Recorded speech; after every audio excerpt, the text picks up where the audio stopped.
How you doing? This is Mike from Mike's Random Thoughts, and this is part 2 of my life story. So, I left off talking about how although I was with my ex, I still had, struggling with what I call lust and sexual sin, such as cheating on her and everything else. So, to the point to where I even cheated on her with my old boss in the back room and then in her car, along with some other people that I worked with back then. Now, on either scale, I was not a dominant and I was not a submissive. I was in between both of those, what I consider normal, but in that world, a lot of them bend that towards Sigma. But anyways, so moving on past that, we're going to get back to that later. So I ended up moving, right? Because me and my ex, we just started fighting too much, and naturally with everything that was going on, and I decided to split up with her. So I traveled out to Ulaga, Oklahoma. Now it was a newer neighborhood, and my Aunt Carrie actually lived up the street from my mother back then. And I mainly was just using it at the time as a rehab kind of thing. Like I still drank, but it was mainly just beer. And although I did want to stay out there in Oklahoma at that point in time, and I was even looking at some jobs and apartments and etc. and into some programs and all that. I do remember actually thinking about legitimately staying out here back then. Now, although I ended up going back to California to be with my ex, Yang, at the time, but it did cause me and my family actually to not speak for the second time in my life. But me, let me explain that a little bit. So I had actually, my mother did not like my ex kind of thing, and a lot of my family members didn't, and there's reasons for that. But however, it did cause a rift to where I didn't speak to my family, and they didn't really speak to me for a while, okay? But let me just put it like this. If somebody ever tells me to choose between a love or family, I'm going to choose love every single time. I'm going to choose the person every single time, 9 times out of 10. Unless there's like a major drastic, I'm talking life altering type of reason why I shouldn't. So anyways, moving on. Me and Yang ended up getting another apartment.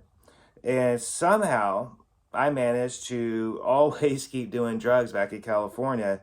And, different women throughout mine and her relationship, to be honest. It just like basically as soon as I got back to California from Oklahoma, everything just kind of cycled back through. You know what I'm saying?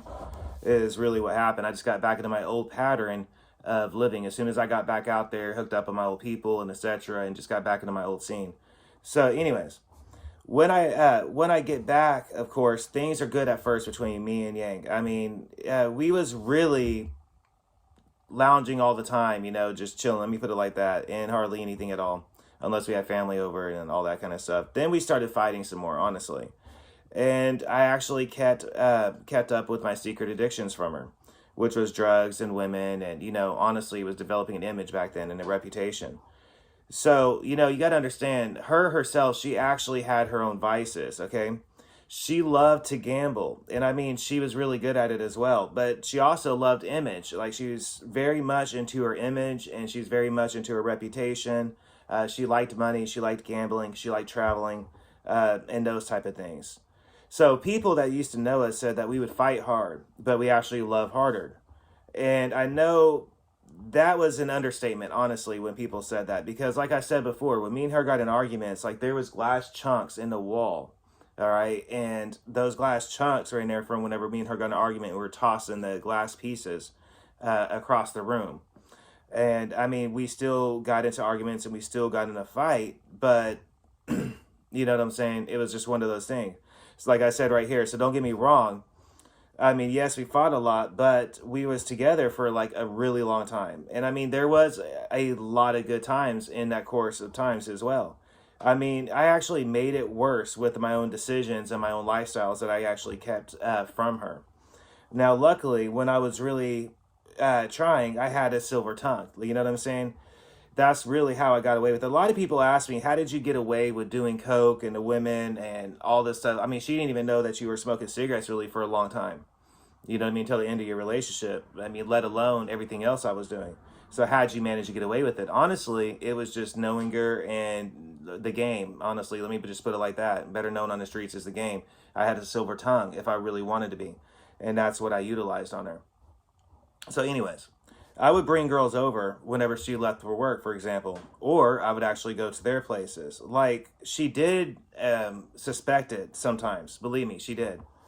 And just not often, really.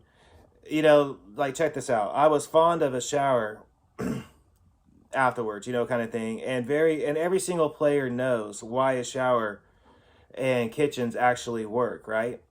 You understand what I'm trying to say there? That's where my favorite spot to take girls at the place was in the shower. That was the first favorite spot to try to convince them to go take a shower. And there's reasons for that. Just same as the kitchen being more open area of your house. The reason for that, and every player knows it, is it's easy to get rid of the evidence. You get what I'm saying? But anyways, moving on. So over time, it did get worse and way more risky. I just decided that, you know, the more deeper I got into like myself and the occult and different things I was doing, the more I was into taking risk. And when I say risk, I mean major risk, believe me.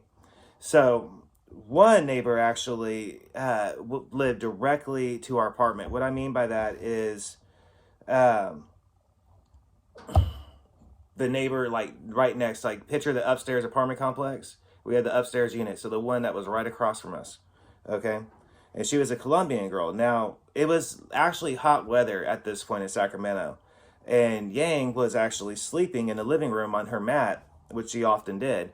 And me and this Colombian girl, and she was a bigger girl because that's what I preferred, and throughout my life. So me and her, you know, started making out in the doorway, and then I actually left the door open to my apartment, and she left it open in hers. So I'm guessing what I'm trying to get at is it was risky because if you really look through the screens, you definitely could see what me and her were doing in the other girl's living room from right where Yang was sleeping, because it was like a direct visual escape. You know what I'm saying? And that's just how perverted and how out there I was.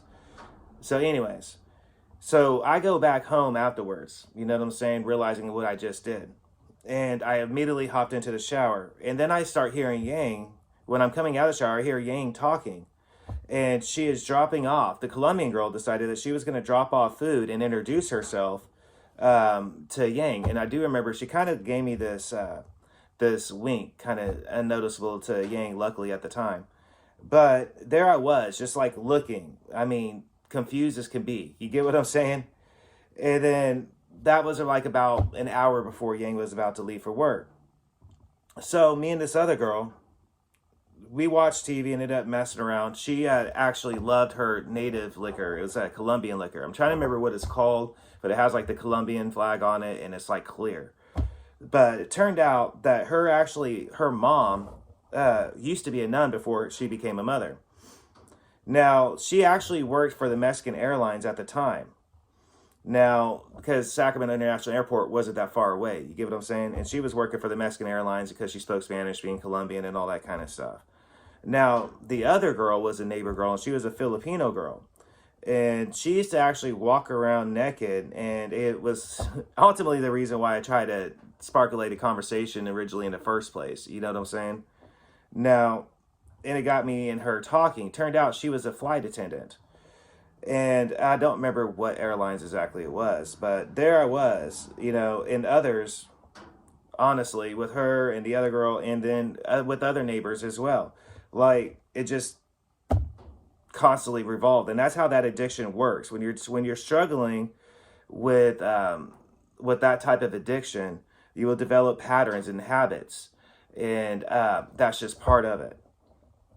Now, anyways, so this other girl, right, that I used to mess around with, the Colombian girl, she was the reason why I ended up developing a love for the show Criminal Minds. She was like addicted to that show and watched it like constantly. So anyways, at this point, I was actually heavy, and I do mean heavy, into using cocaine. I was a middle person between a couple bigger people to actually find cocaine and, you know, go get it and then bring it to the people, kind of thing. So my day actually used to start off with a pot of coffee and a dozen lines to start off with, and then a blunt. I would go outside and smoke a blunt after doing about, you know, 10 to 12 lines. And then I would go back inside after smoking my blunt and do another set of lines. And then took what little bit of personal I had and went about my day with me. Honestly, appearance wise, it actually looked good. Like, I didn't let myself get to a point to where you could tell what I was doing. I maintained still, or at least I thought I did. Now, I was actually doing way better financially back then than I ever had been in my life. Actually, it was way back then when I was doing better financially. Now, I was actually going out far more often, and me and Yang often traveled as well. Now, I actually got into Satanism and witchcraft pretty heavy back then. And I actually quit working because me and her actually could afford it. Now, I actually took care of things back home whenever she actually decided to go back to work. Hold on, let me finish this real quick.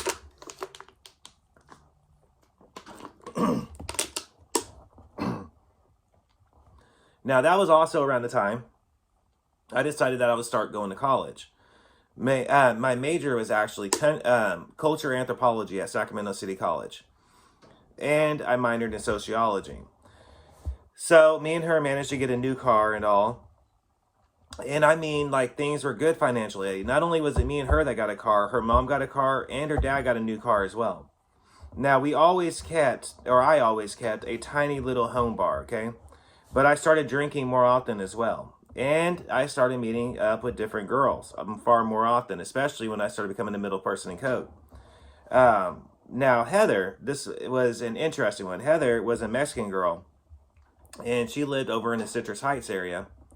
And she actually got pregnant, but then she lost it.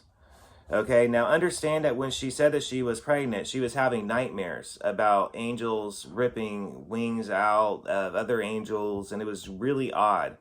And, you know, she was one of those typical Mexican girls, skinny and, you know, the really nice looking, whatever. But anyway, she said that she lost it because she got into a fist fight on a train and got kicked in her stomach. That's what her story was to me, why she lost the baby. Because I was tripped out at the time because I was still with Yang, and I was like, what the hell am I going to do? This girl got pregnant. You get what I'm saying? Now, anyways, another Filipino girl was actually would actually come over and cook dinner for me. And I would actually mainly go to her place. Her name was Joy. Now, she lived in the Citrus Heights area with her sister and her son. They were all from Manila, Philippines.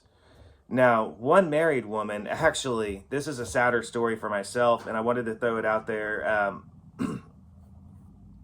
One married girl actually managed to give me something that was treatable. At one point, I've decided I'm not going to say right now, but whenever I publish this, which I'm hoping to do, you guys can read it for yourself. But anyways, it was treatable, and I don't have to deal with that anymore. But she would actually come over whenever Yang left, because, you know, like I said, her children were older. One was a senior in high school, and the other one was actually off doing something else. And her husband was actually in the military and was gone. It's not something that I'm proud of, believe me. I was a different person back then than I am now. Now, she actually preferred to do stuff in public. Like, one of her favorite spots was to do it on the balcony, and in doggy style kind of thing, nonchalant style.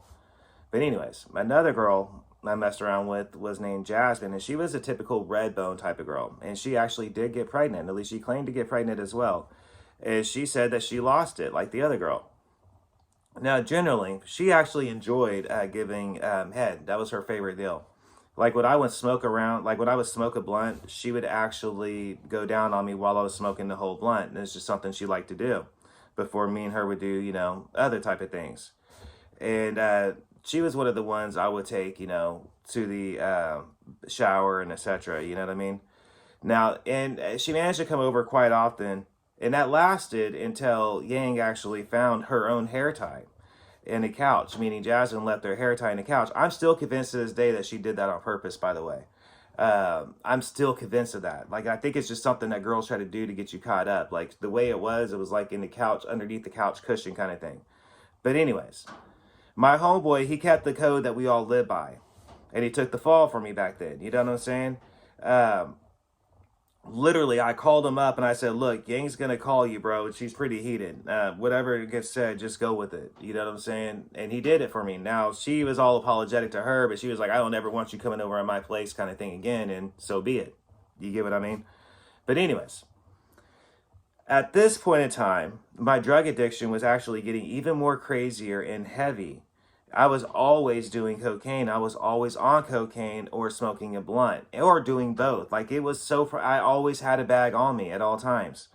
Now, if I was up, I was high on it. Believe me, like I just said, it was on me at all times. I was a middle person, and everybody I knew during that period of time, they were just like blowing up with it. Everybody had it. You know what I'm saying? Around 2006 and 2007, man, everybody around Northern Cali had coke. It was just like I seen homeless people with coke. It was ridiculous. We had so much of it everywhere.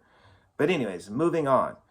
It was during this time that I actually met Staten LeVay and his wife Sharon, or she goes by Sharon Haight LeVay.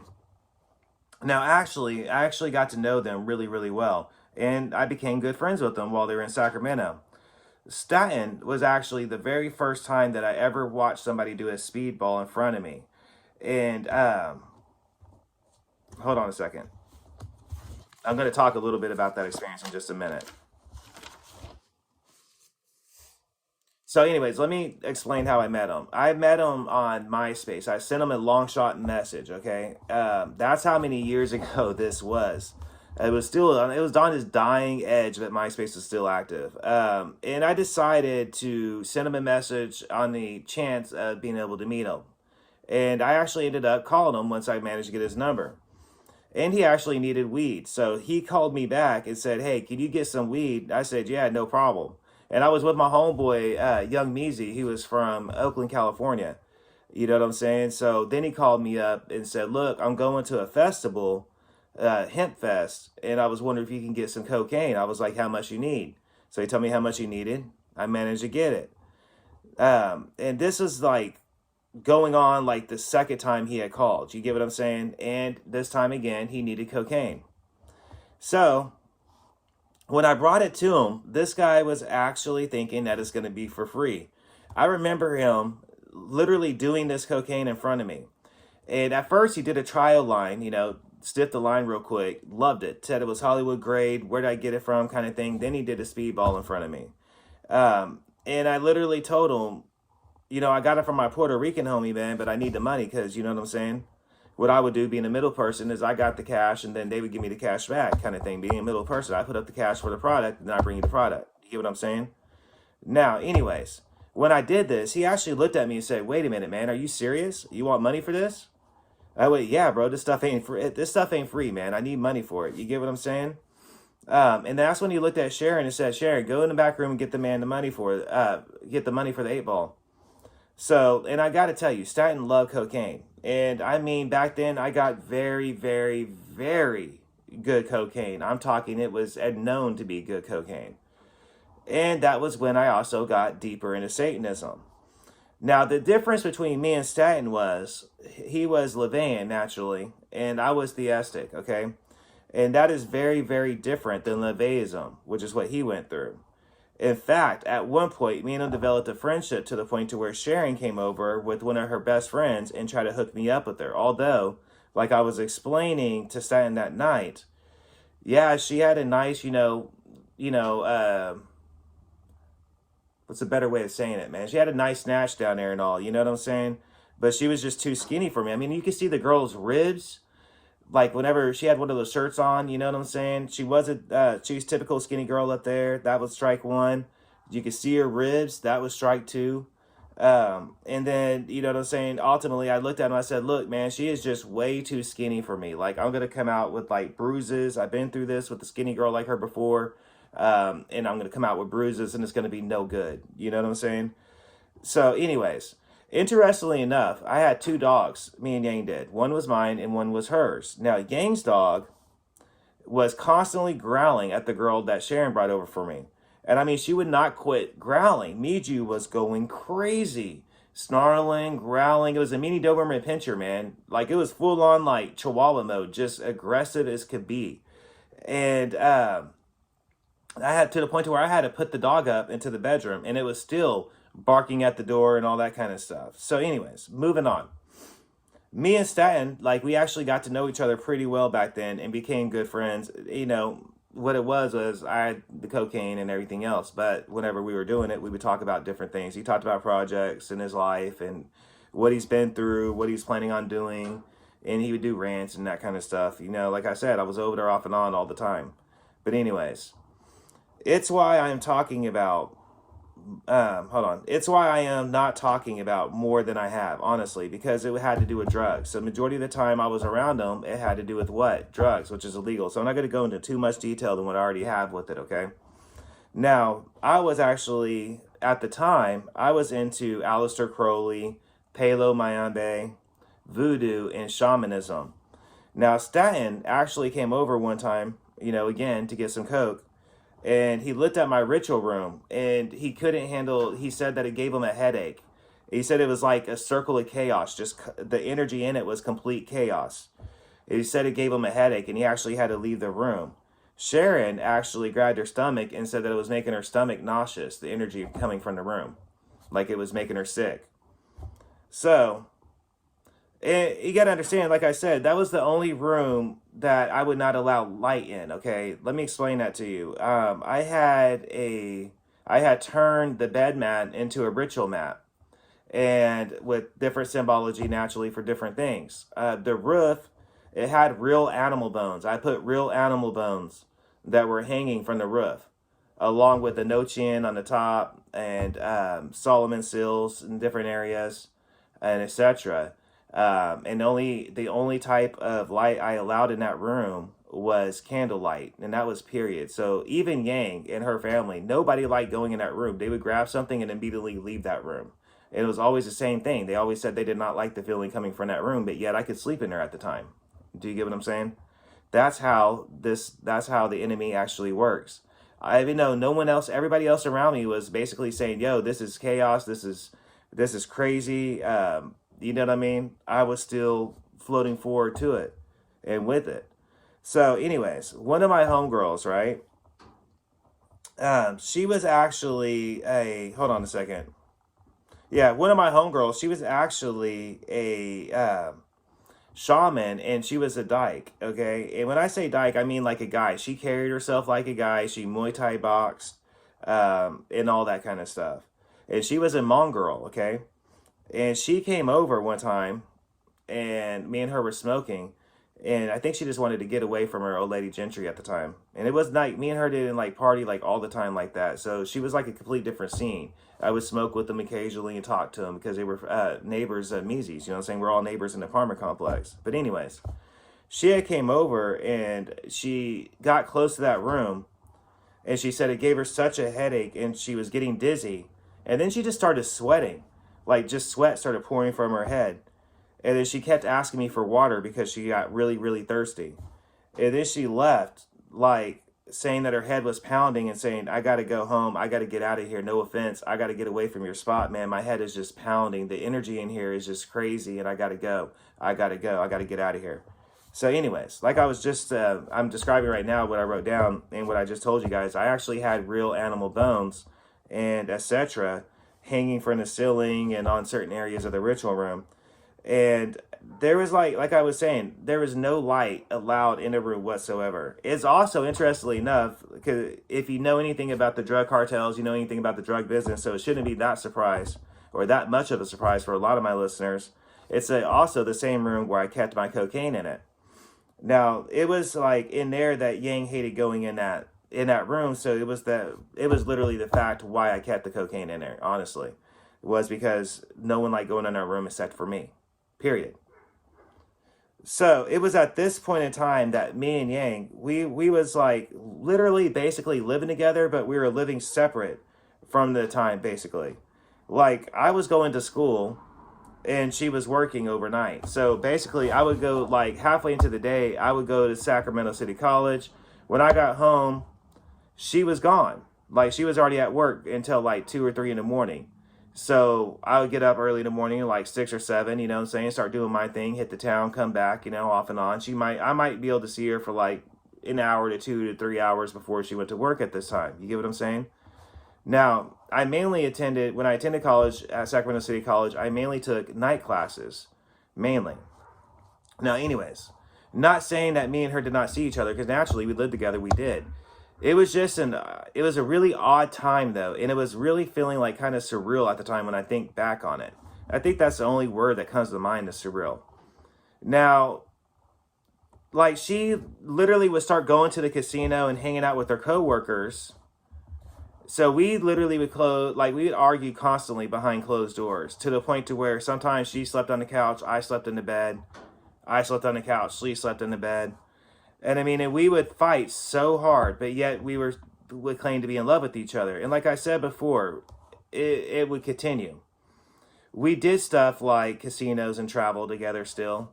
I mean, we would go all the way down to like Laguna Beach, San Diego, San Francisco, Washington, like Mount Diablo, back in the Bay Area, Mount Shasta.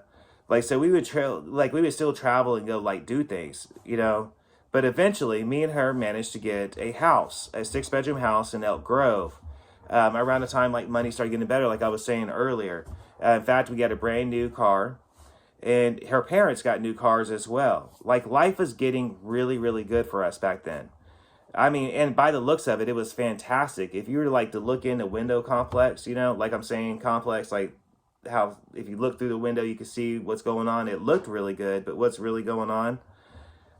Everyone basically had their own room, and she had a huge family, a 6-bedroom house. Her mom, Chong, her dad, Zong, her brothers, Ku, Tapao, and her sister, Shelby, all had their own rooms, and they were excited because this is like something they've wanted forever.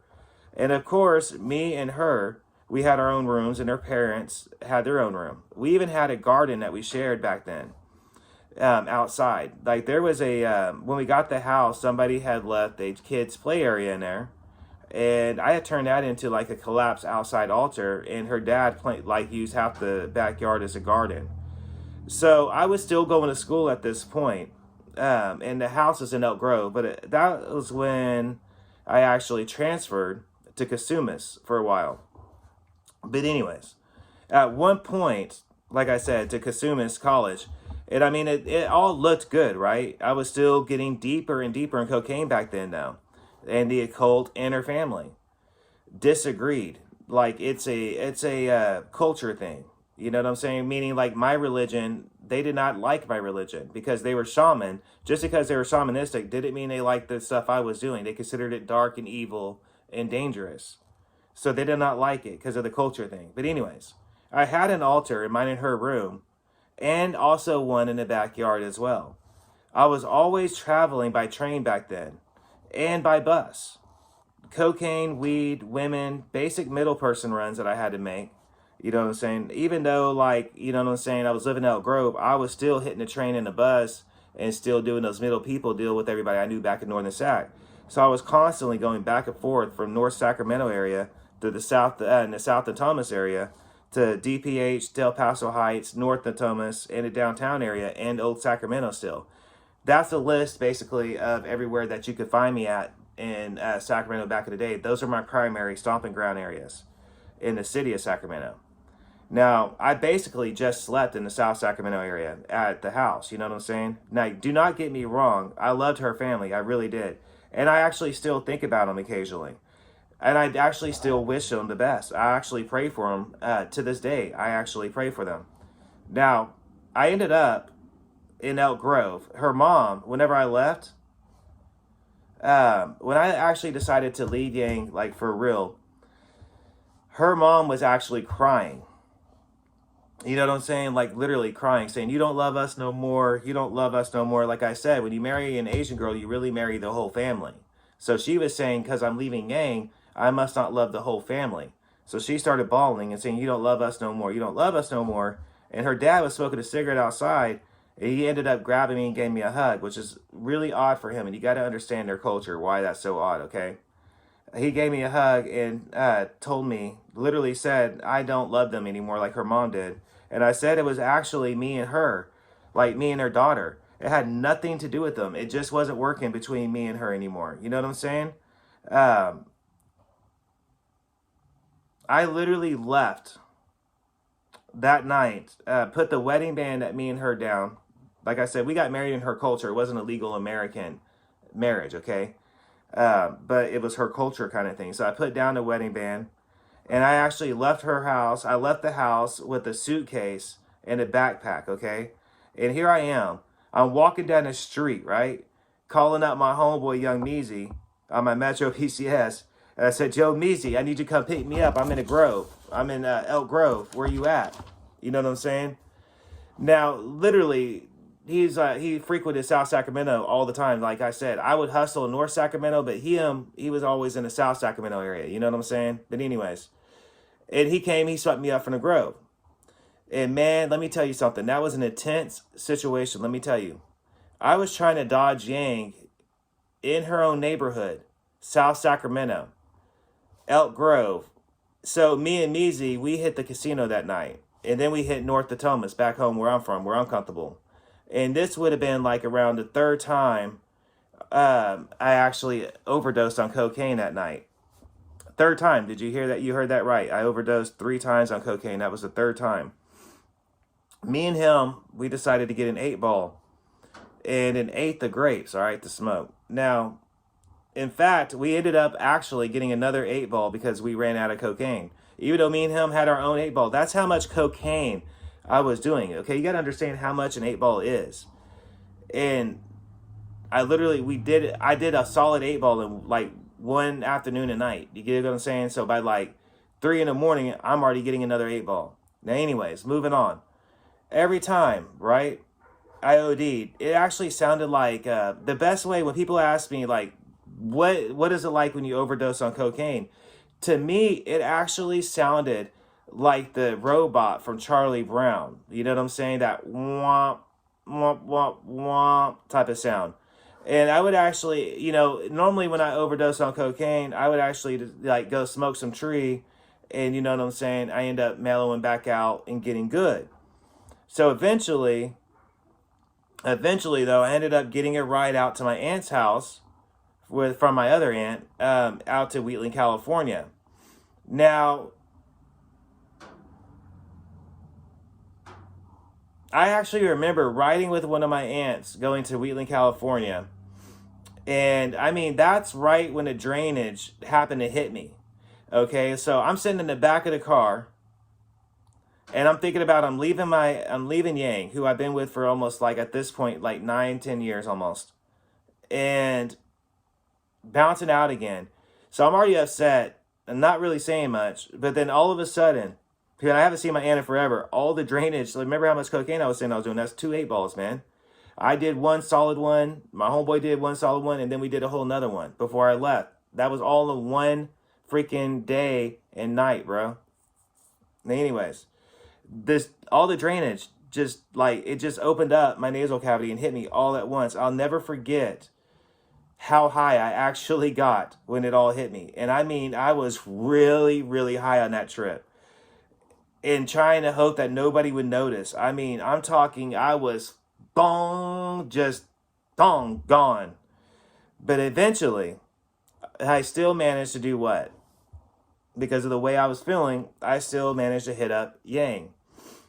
But I did not see her. She was trying to convince me to come see her, let her come out to Wheatland to see me and just talk. You know what I'm saying?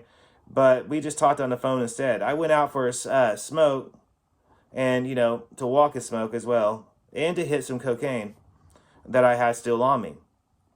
All in all, it was cool. But Roseville, my other aunt's house, was a trip, all right? I couldn't leave Cali without something, believe me. So I ended up leaving Cali. I ended up sleeping with the Redbone, that lived up there in the Citrus Heights area. And my aunt was up in Roseville. So you get what I'm saying? This girl happened to live in Roseville. It's an uppity area. You got to understand how Roseville is. But anyways, right there in the park down there, I think there was either a park in the apartment complex or down the street, but literally in a park. Me and her were messing around. And doing coke, and you know what I mean, all that kind of stuff, all right? Now, I'm trying to see where I was going with this. I apologize, everybody. So anyways, the only black girl this girl was the only black girl other than my homegirl Tina that I knew that actually sounded like a Valley girl. I mean, like a straight blonde Valley girl. I know girls in Oklahoma that sound less white, typical white, than these two African American chicks I know sound. They sound that literally Valley Girl, just because of the areas that they, grew up really. But anyways, she had a massive set of breasts on her and a thick, nice body type. She was the short BBW type, with, boom and boom down there. So out there, I messed around with her, off to Oklahoma I go. Now, let me tell you something.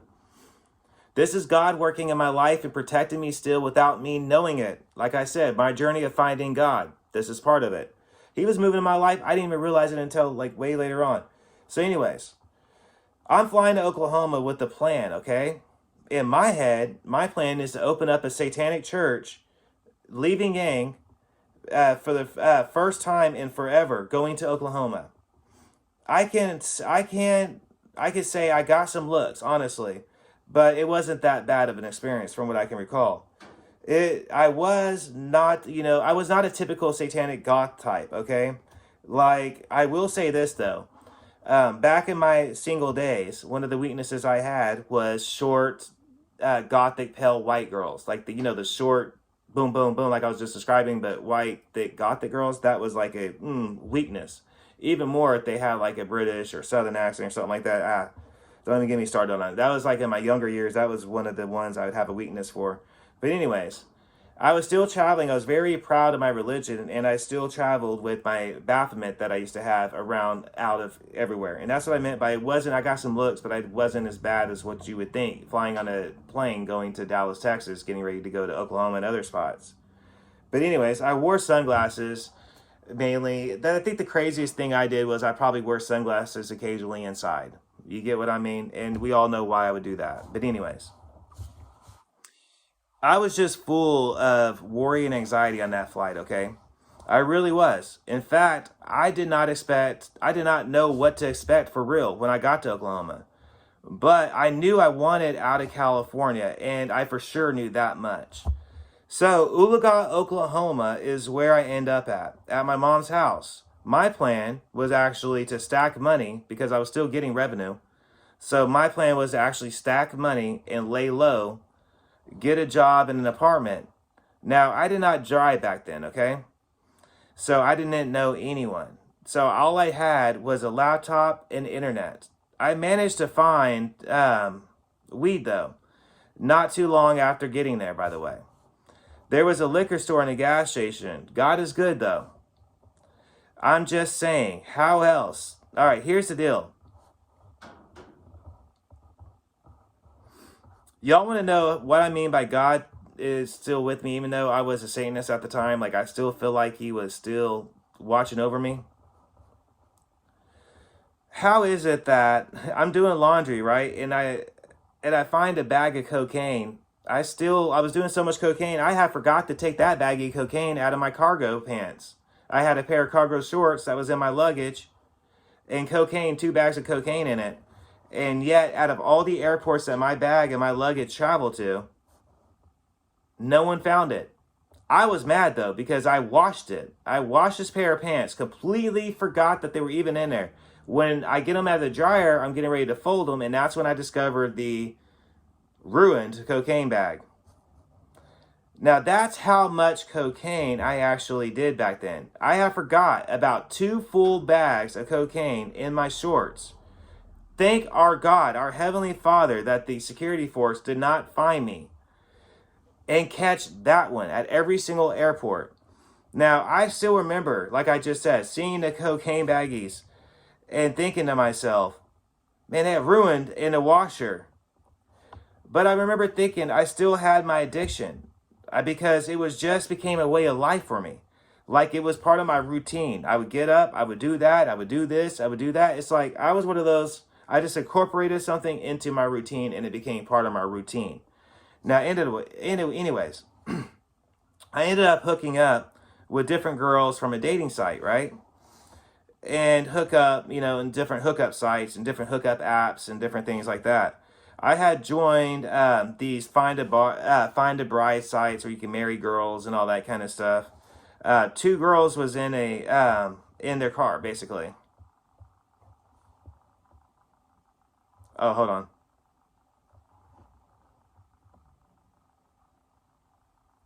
Now I see what I was saying. All right, hold on a second. So one girl was actually in Poto, Oklahoma that I met. I was down there for about, 2 weeks, something like that. She was actually a hairdresser, and she was actually a thick Mexican girl herself, like a bigger girl. And she got freaked out, however, when I did a ritual in her bedroom. I really almost ended up getting an apartment out in Claremore, Oklahoma at one point. And I met a young girl from a little town in Drumright. And I mean, me and her, we talked forever on the phone, getting to know one another. It honestly felt like high school, okay? Like I was sleeping in a loft room at my mom's house, so it didn't have like a real door on it. You get what I'm saying? It was just a loft. So, you know what I'm saying? It was like her room and bar area thing, so everything you said would just echo. So I'm sitting here trying to talk to her, and that's what I meant by it was like feeling like a kid in high school. You get what I'm saying? Now, anyways, this is like I just wrote in here, so I had to talk like with the real low just because of the echo. Now, eventually, I ended up convincing this young lady to come meet me. So I arranged for her to meet me in Owasso, Oklahoma, and I told her what to wear. And you know what? She actually did it. And we held each other whenever we first seen each other for a minute. Yeah, I'm going to get some more detail about this in a minute. So I actually told her that day to leave her car at the Quick Trip gas station and to hop in my brother's car. She was very reluctant at first, but she did it. Now, in one trip, she met me and my little brother, and we went on a weed run. And I went to go get some herb.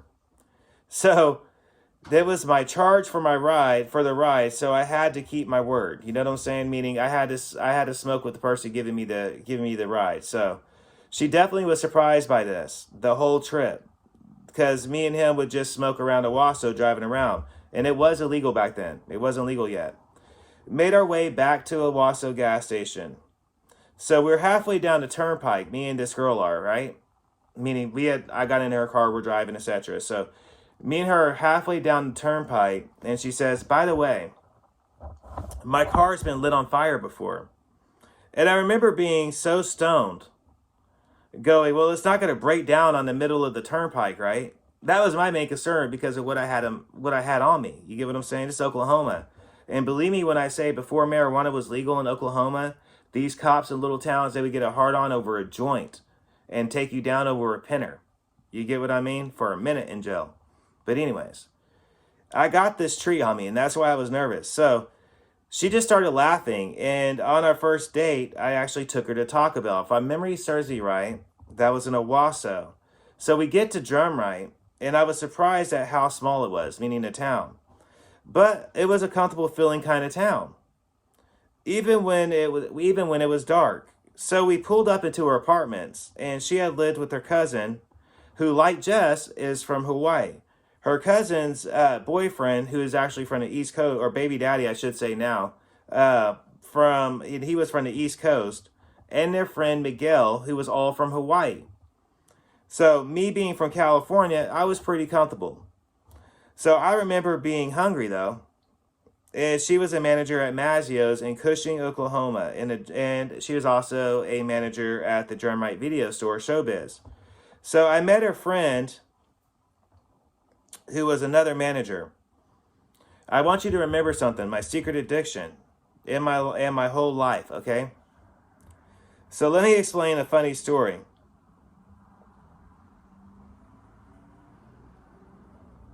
Phil is joking around with this young lady and saying, "Oh, look, Jess is late because of what they were doing." And she had messed up hair or something, you know what I'm saying? So here I am. I shake his hand nervously, and I was like, "Oh, hi, my name is Mike."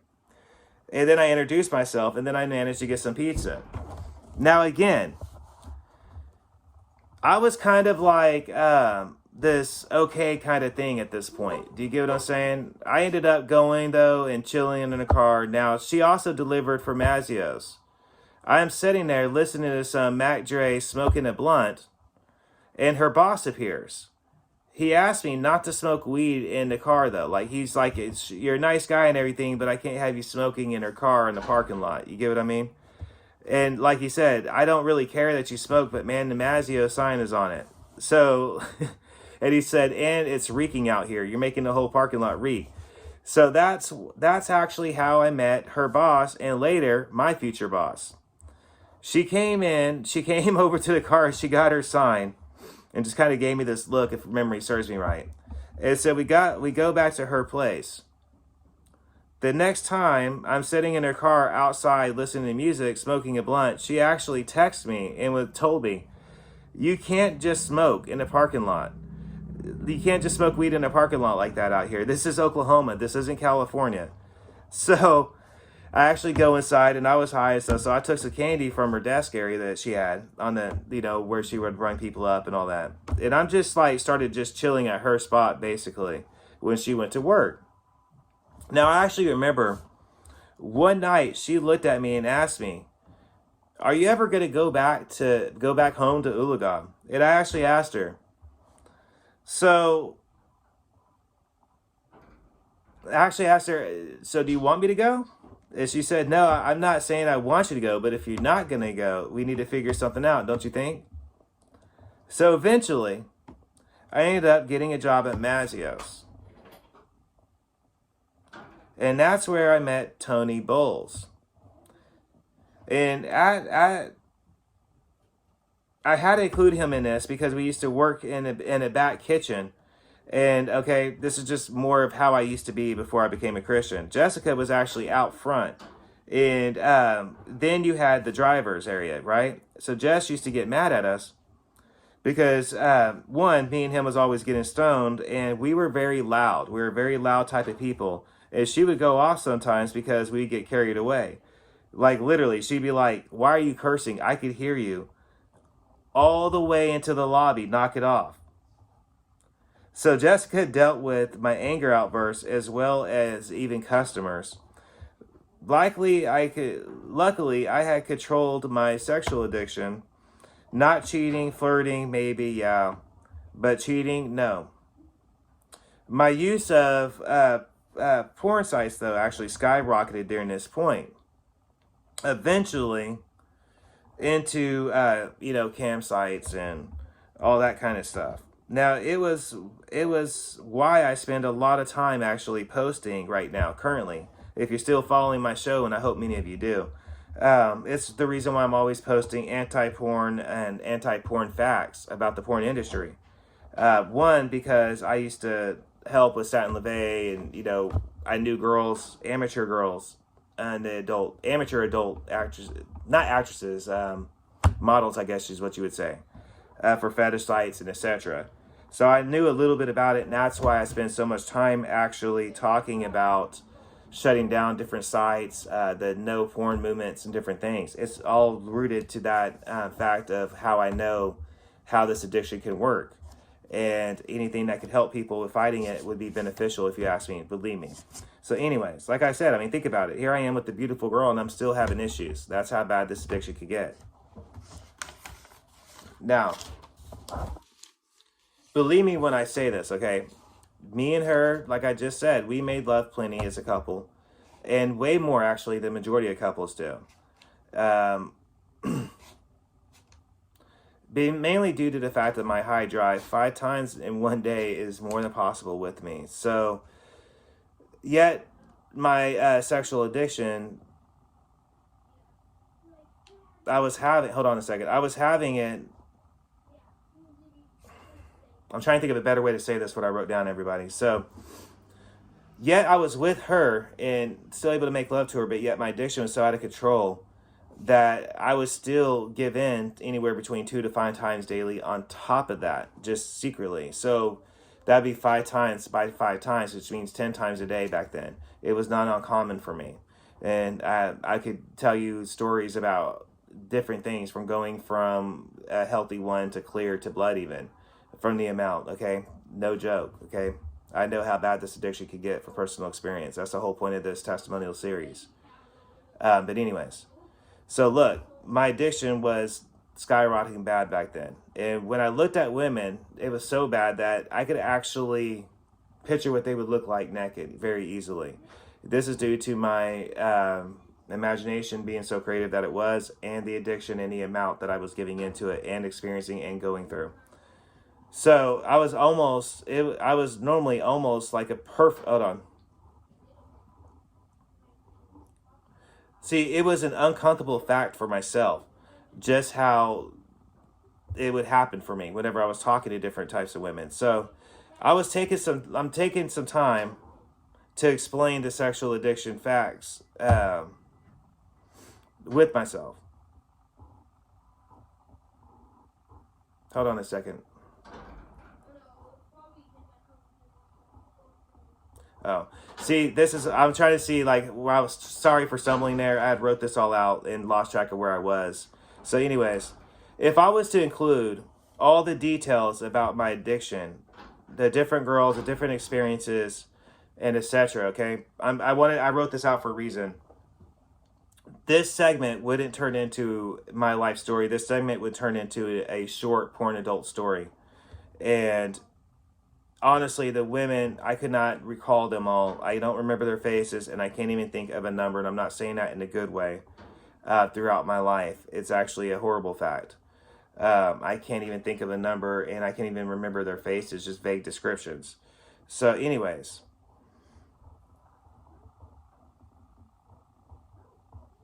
it's a real, like I wrote down right here, it's a real sick and depraved type of addiction and a type of thing. So it would literally be to the point, it got to the point to where different female body parts and different type of things was just a hobby of mine, kind of thing, you know. And just to put it like lightly, and public risky stuff, I still love that. You know, I'm not going to go ahead and read this part. I'm going to, whenever it's published, y'all could read that. It's just detailed out with the different categories of things that I actually was into. It is just too many to actually name off on here because I'm running out of studio time on here.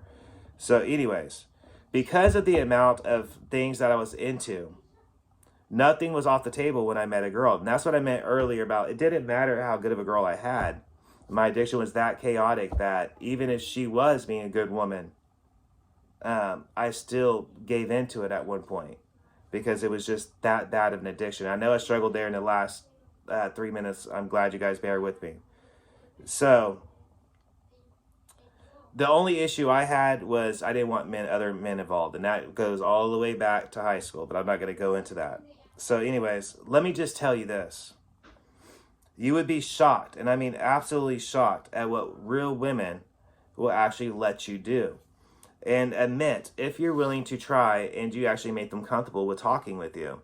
And that was like kind of like when I was single, that was my gimmick, is I would actually, once I got to know them, I would ask them, what have you always wanted to do, but you're too nervous to actually say you want to do? And that's what I would do with them. And as I said earlier in this testimonial, because of the type of situations and the riskiness of the things I did, often you would be extremely surprised at what they told me and the different things. And that's what I try to tell people that are struggling with cheating and struggling with marital affairs, is 9 times out of 10, let me get a drink real quick. If you talk to your spouse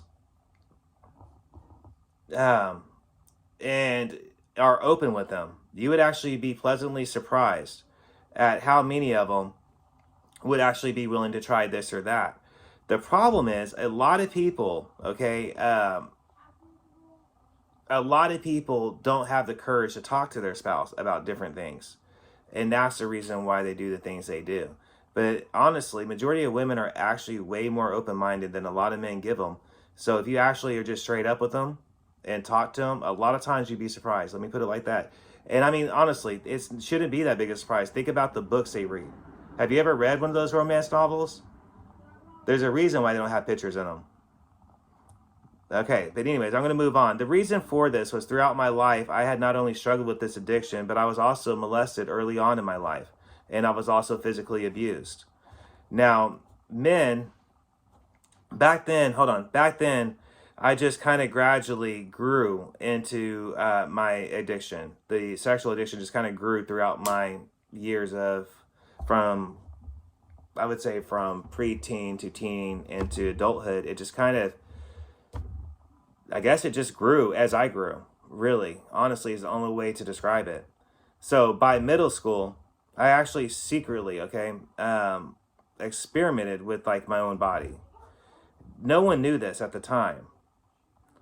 So now you have a full idea of why it's surprising I was able to continue, with the women I did and how I did it. Lifetime of experience, with hiding my addiction led me with some skill traits that I'm not proud that I actually learned to have, which is hiding the addiction from everybody that's around you. I became very skilled at that. And many people that struggle with this addiction actually do become experts at that. It's not a good thing either. They're really open and honest with you about it, they're going to tell you it's not a good thing. But anyways, so eventually, life is going good with me and Jess, and I started working at another place.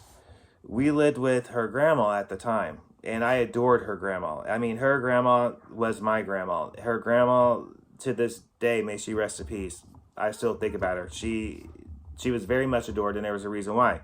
She's a solid thing. I'm about to explain that. So her grandma was like literally the first Christian that literally accepted me for who I was. I mean, when I first met her, I was wearing a Baphomet that I always had on. And although her grandma did have a Breaking Demonic Curses book right in front of her, she actually still invited me to sit down and eat. And she did not ask me any religious questions like majority of Christians did. She didn't ask me those stupid petty questions that so many of them did. She just simply asked me to eat. And that's God moving in my life again. That's another example of how he's sitting here. He's moving in my life.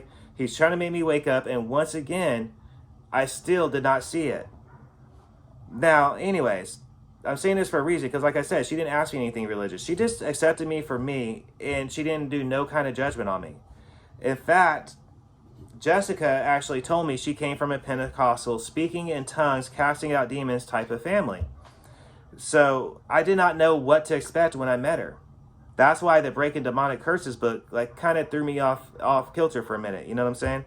But although all I got was a true, peaceful Christian environment and people, all she did was invite me to eat. And this is very crucial to understand in my testimony. Very crucial. Now again, things are going good for me and her. Eventually, me and Jess end up moving to Tulsa, Oklahoma. We get a place in a trailer park, but we got the duplex in the trailer park in East Tulsa. Now, I love Tulsa for real. She did not. She was not that fond of it whatsoever. Where was I? Hold on. Now, she managed to get a job as a manager at a Subway back then in East Tulsa, Eastgate Mall. And she was actually the manager there, and she was a manager at another Subway as well in Sapulpa. So I actually managed to start a job in working at Pizza Hut as a shift manager in training. Although that experience was one that made me never want a management position again. In fact, to this day, I had not accepted a management position because of that experience at Pizza Hut that I had. I just refused to at that point. But we're getting kind of later into it still, and I still got quite a bit to get through. I'm actually checking that out right now.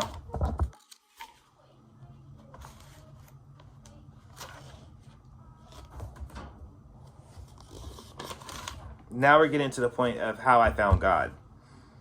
So we're 58 minutes in. We got one more part to do. I'm going to take a break real quick, and hopefully I'll see you guys on part 4, okay?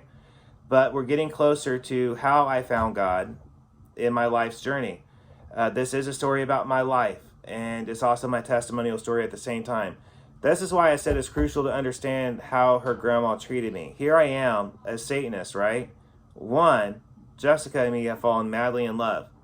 And 2, this is drastic different type of living styles, drastic different type of religious and philosophy thinking. And her grandma, at this point in my life, here I am looking at her, this solid biblical girl who never cast judgment on me.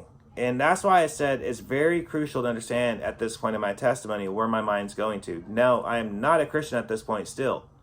However, he's still moving in my life, and I didn't realize just how much he's moving in my life. And we're going to find out why in the next part, okay?